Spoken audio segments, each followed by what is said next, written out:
Section 2 of Self-Development and the Way to Power. Read by Helen J. Self-Development and the Way to Power by L. W. Rogers. Desire. Desire is nature's motor power, the propulsive force that pushes everything forward in its evolution. It is desire that stimulates to action. Desire drives the animal into the activities that evolve its physical body and sharpen its intelligence. If it had no desire, it would lie inert and perish. But the desire for food, for drink, for association with its kind impel it to action, and the result is the evolution of strength, skill, and intelligence in proportion to the intensity of its desires. To gratify these desires, it will accept battle, no matter how great may be the odds against it, and will unhesitatingly risk life itself in the combat. Desire not only induces the activity that develops physical strength and beauty, but also has its finer effects. Hunger compels the animal not only to seek food, but to pit its cunning against that of its prey. Driven forward by desire, it develops, among other qualities, strength, courage, patience, endurance, intelligence. Desire plays the same role with man at his higher stage of evolution. It stimulates him to action, and always, as his activity satisfies his original desire, a new one replaces the old and lures him on to renewed exertion. The average young man beginning his business career desires only a comfortable cottage, but when that is attained, he wants a mansion. He soon tires of the mansion and wants a palace. Then he wants several, at the seaside, in the city, and on the mountains. At first he is satisfied with a horse, then he demands an automobile, and finally a steam yacht. He sets out as a youth to earn a livelihood and welcomes a small salary. But the desire for money pushes him into business for himself, and he works tirelessly for a competence. He feels that a small fortune should satisfy anybody, but when he gets it, he wants to be a millionaire. If he succeeds in that, then he desires to become a multimillionaire. Whether the desire is for wealth, or for fame, or for power, the same result follows. When the desire is satisfied, a greater one takes its place and spurs the ambitious one to still further exertion.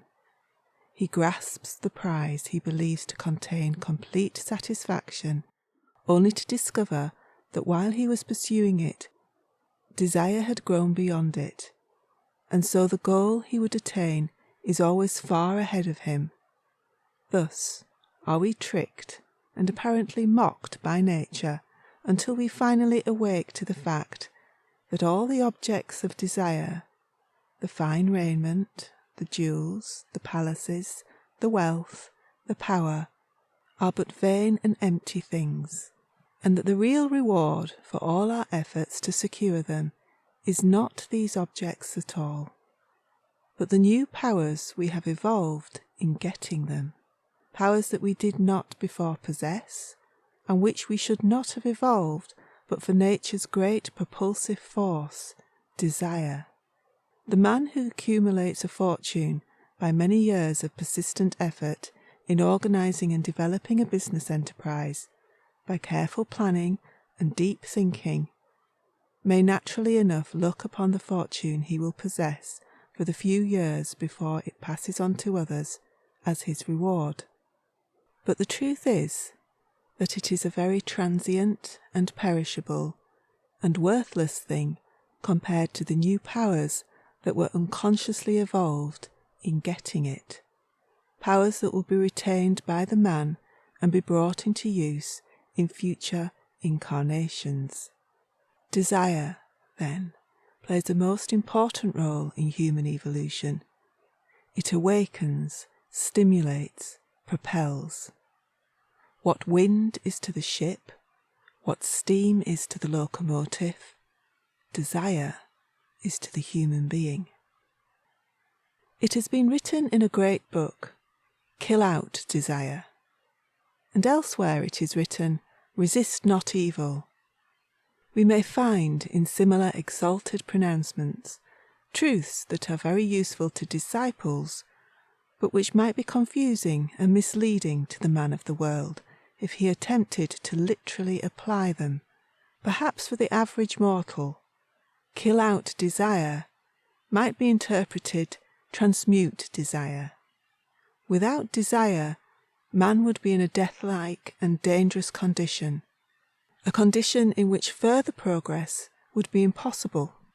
But by transmuting the lower desires into the higher, he moves steadily forward and upward without losing the motive power that drives him forever onward.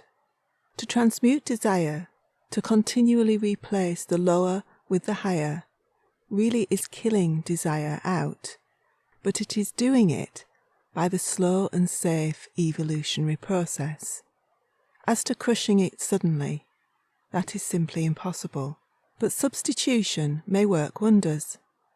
Suppose, for example, that a young man is a gambler and his parents are much distressed about it.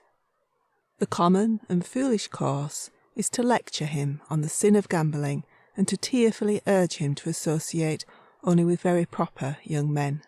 But the young gambler is not in the least interested in that sort of a life, which appears to him to be a kind of living death, and such entreaty does not move him. His parents would do better by looking more closely into the case. Why is he a gambler? He desires money. He seeks excitement. He wants to live in an atmosphere of intense life and activity. Very well. These desires are quite right in themselves. It is useless to try and crush them. It is nonsense to argue that he does not want these things. Clearly enough, he does want them, and that is precisely why he gambles. And do not attempt the impossibility of killing the desire, but change the objects of his desires. Say to him, you desire money and a life full of turbulence and excitement.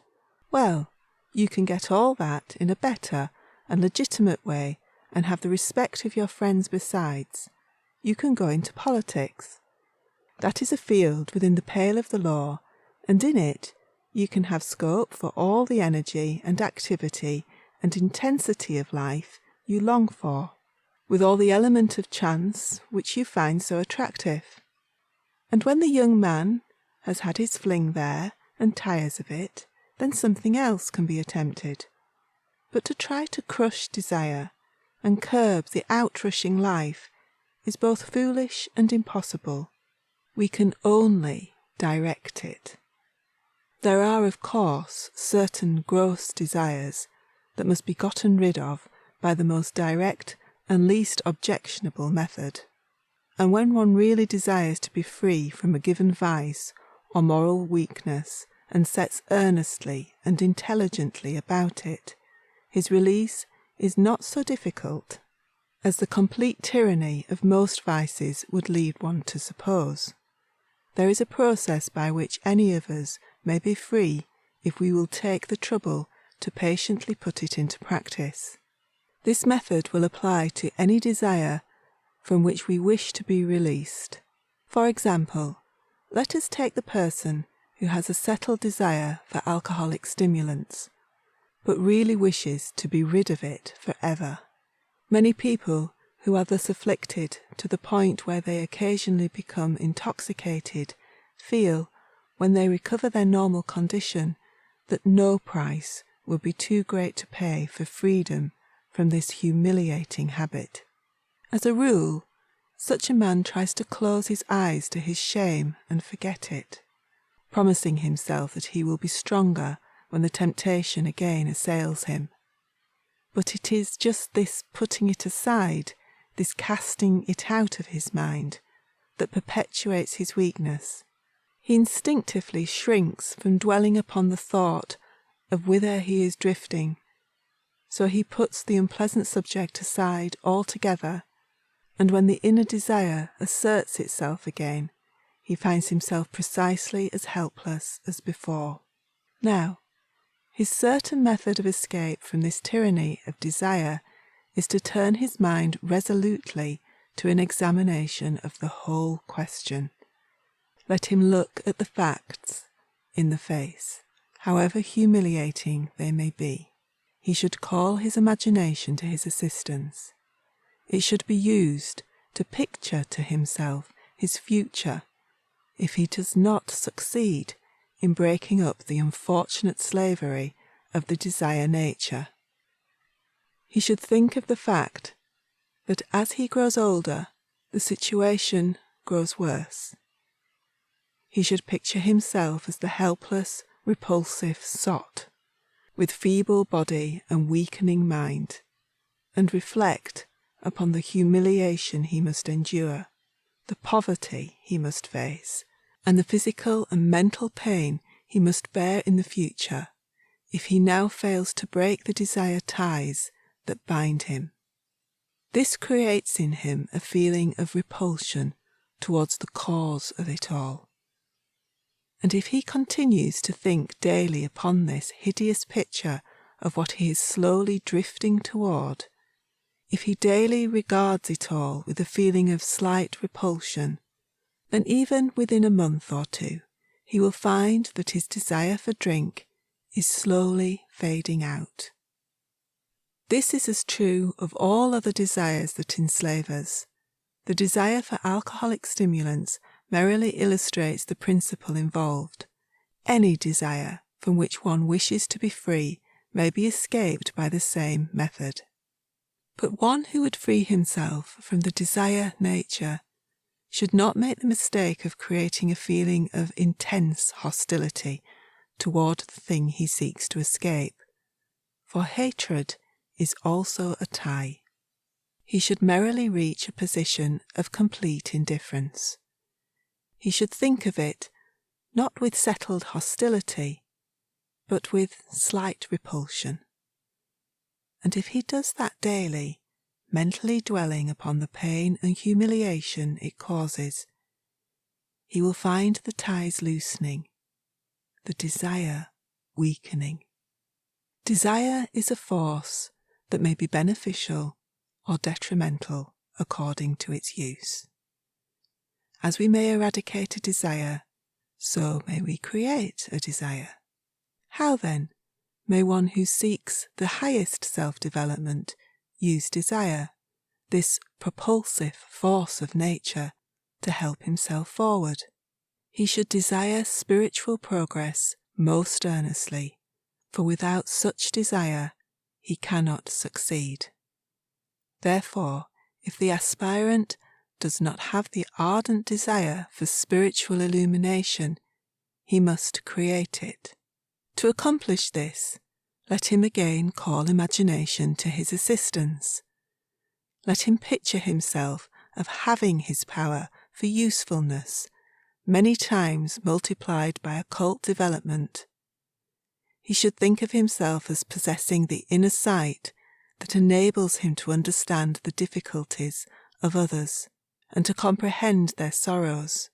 He should daily think of the fact that this would so broaden and quicken his sympathies that he would be enormously more useful in the world than he can now possibly be, and that he could become a source of happiness to thousands. Let him reflect that as he gets farther along in occult development and in unselfishness and spirituality, he may have the inestimable privilege of coming into contact with some of the exalted intelligences that watch over and assist the struggling aspirants on their upward way. He should daily recall the fact that he is now moving forward toward a freer, richer, more joyous life than he has yet known, and that every effort brings him nearer to its realization. Thus, dwelling on the subject in its various aspects, he creates the ardent desire that serves to propel him forward. If he feels that these things make an ideal a little too high for him at present, he may reach that point by degrees. He may at first dwell in thought upon the personal satisfaction that would come from the possession of astral sight. Let him reflect upon what it would mean to be conscious of the invisible world, to have all its wonders laid open before him, to be able to consciously meet the so-called dead, including his own friends and relatives, to be able to have the positive proof that we survive the death of the physical body, to be able to become one of the invisible helpers of the world, to have available the priceless advantages of the astral region, and to bring the consciousness of all this into the physical life. That is certainly worth all the time and effort required to attain it. Thus, thinking constantly of the widened life and added powers it would confer, the desire to move forward in self-development will be greatly stimulated. But the student should always keep it in mind that the real purpose of acquiring new powers is to increase his capacity for service to the race, and that he who falls short of that ideal walks upon dangerous ground. End of section 2.